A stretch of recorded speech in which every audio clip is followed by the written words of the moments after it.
Today I'm going to be filming, unboxing and using of this, the Everlast Omniflex.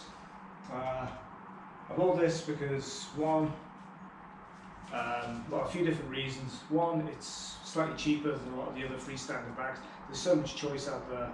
I'm using this mostly in my apartment, so I wanted something that is quite small. A lot of them have big bases, as you can see from this one. It's got a reasonably small base. I want something reasonably cheap because I don't want it to replace what would normally be proper heavy bag training. And this does say Omniflex freestanding heavy bag. I don't think this is going to be like a heavy bag in any way. I think this is going to be more like a skill, speed, timing, movement kind of bag. A bit more like a ceiling to floorboard. But I think this does give you some really good other options, which I'll go through when I set it up and start using it. So I'm going to open it up and give it a go. Okay, let's get in.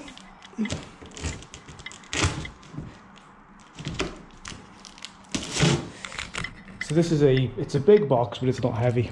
I got this through Amazon, so it's straight to the door, slid in, and there we go.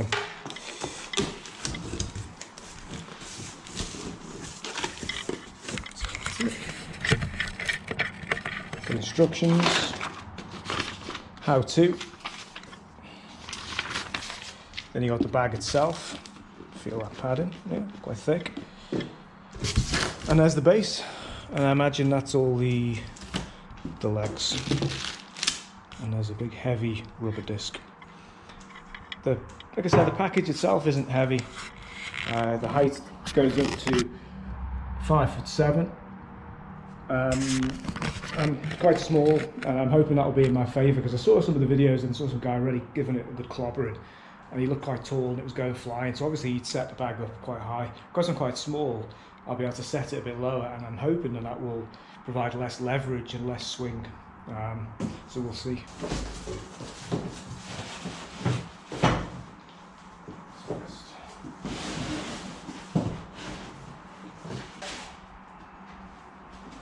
Let's see how thick it is. It's got a fair bit of padding, and this, for some reason, unzips, although I'm not sure what that's for. Maybe for repairs, maybe replacement, I don't know. Attaches there. That's your main spring action. Imagine this is where you can get the different lengths. We'll figure that out. There's the main central spring that everything slots into, so it's 1, 2, 3, and this is your rubber kind of gasket kind of thing. Interesting to note that, because this is a water-filled base. I think it says something like it goes up to about 130 pounds worth when filled with water. Another thing to think about is that you can use sand. I think sand is about 1/3 or 1/4 heavier than water. So if you want it to be a little bit more firm, then you can use sand. That will be the hole to fill. Yeah, that might be a problem to fill with sand. I don't know. We'll find out. I'm going to do it with water. Because even though I live in the desert, I still can't be able to carry around 130 pounds of sand. So we'll try it with water. It's filled. I was using a hose attachment to fill mine from the kitchen hose. It's not particularly powerful. It took about 6-7 minutes of moderate water flow. It's quite heavy, so I dragged it in from there to there. And it is pretty solid feeling. Good thing is you've got these little handles if you do want to manoeuvre it as well. So it's a good addition, because this would be a nightmare to move without them. So they provide you with everything. There are all the bolts. So an expert base, frame, tighten, bash. Boring!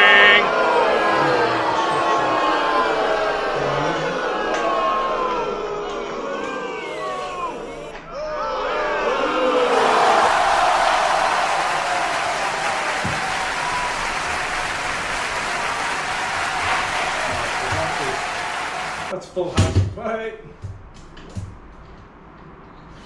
Alright, so that's quite good. That's a pull release as well. That makes it easier. So you get a pop when you get to max height. Or like that. That is maximum height. So you see, it's quite a bit of movement. I don't think you're going to be able to clobber it. But let's find out. Let's tighten that up. Alright, let's give it a push.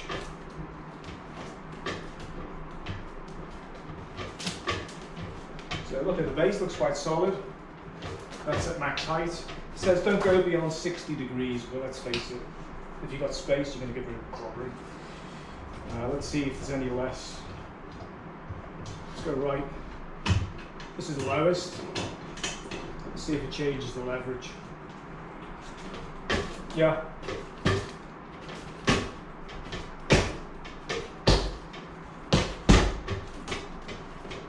Alright, that's pretty good.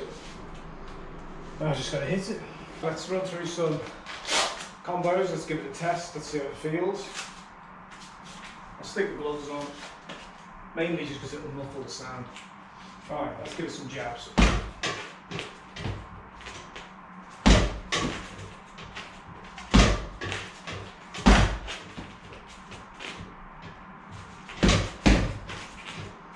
Alright, let's give it a couple of twos. Alright, so if you put too much power in it, it's going to move away from you and you're going to force you to change your timing. Right. So by the time I've hit, I'm having to slow just to get it on the way back. I think the solution might be to stand in a little bit closer so you're hitting it as it comes back instead of waiting for it to come all the way back.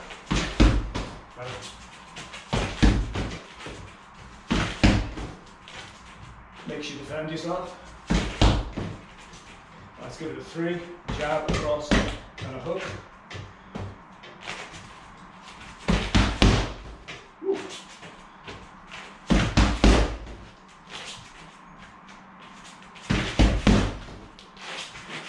Not too bad. Get your hands up, let's give it a 4. Oh yeah, see, that's the difference. If I hit this with a hard right, a hard whack, there's no way.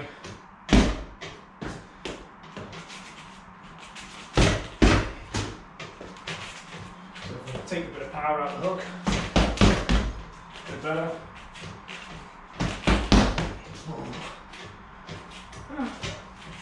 So good and bad, pros and cons, like I said.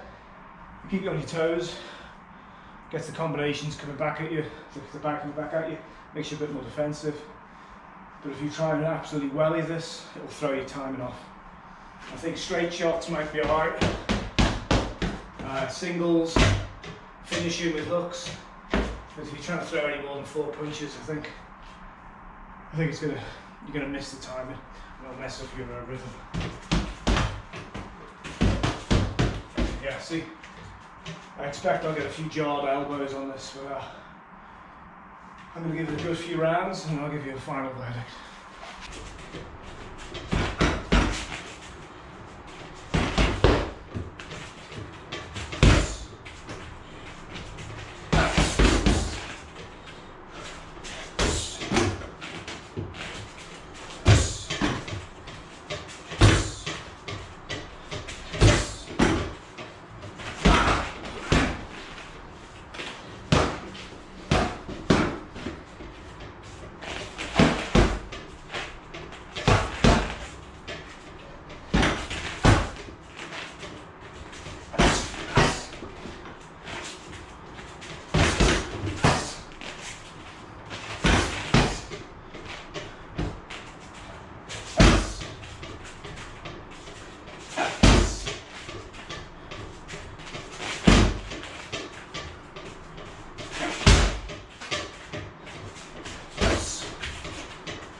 Right, verdict.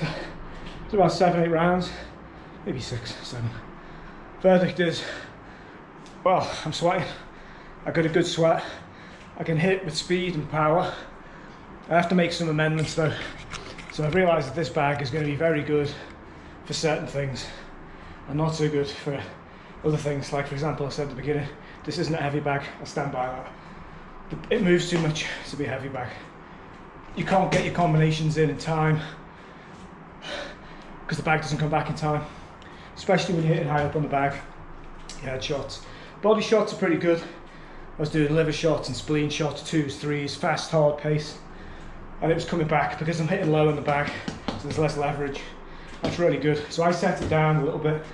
Also a little note as well, if you get this bag, after hitting it for a couple of rounds, just go around and tighten everything, because first tighten, use, retighten. I'm going to do it a third time after this, because obviously it's new, things are going to move. I'm going to sort of force it into shape. So I'm going to go through some combinations that I think are really good and will be better on this bag than they would be if you're using a heavy bag. So one of the things I noticed with this is you can bring it down to do knees. Really good. You're doing your combinations, bam, bam, bam, bam, grab. You can have your knees in there. You can hit your knees, you can switch, you can go from the side, you can hit all the angles. And the good thing is depending on your combination, all the deviations in how this moves are going to mean you're grabbing it from a different position. Like one time I went to grab it, I completely missed. So it's going to teach you to grab. That's another grab. That's another thing you can do. Fly your knees. Excellent combination. Grab. You can bend it. I think that's going to be about the limit. I think not the limit of the base, but I think the limit of the springiness of the action. 1, 2, 3. You can hit some elbows with it. Bam. The speed at which this comes back close, if you hit it with a short shot, means you can throw some good elbows in there. Timing for kicks. A little bit awkward. The base hasn't been a problem. I've not found myself getting anywhere near it, to be honest. Kicks, you can hit. But that wasn't a hard hit. It moves a lot from a kick. So you setting the combinations where you just... That's going to take a bit more time and a bit more practice. But what I found is good is when you combine this, you can do good defensive kind of movements. Like you can hit and you can move back. So imagine you're hitting someone, they're coming towards you. You don't get someone coming towards you that quick on a heavy back. Move back, snap. There's the knee. Kicks, combinations, pretty good. Let's do different sequences. Combinations, works well. You can put your foot over the bag, go over, depending on how you want it. And you can't really kick through it. It forces you like a heavy bag to bring it back. Good. Ridge hands if you're going bare fist. Noise wise, not too loud. I've only used it once, I've had no complaints yet. We'll see what happens. Bear in mind, it's Ramadan, people in this region are asleep in the day, a lot of the locals. And I've been hammering away at this thing. It doesn't make any noise on the floor, which is a good thing. It's just the impact, especially on the hooks, gets a bit of noise on. But overall, I'll give you another feedback maybe in a month if it falls apart. But this is going to be part of my regular training routine.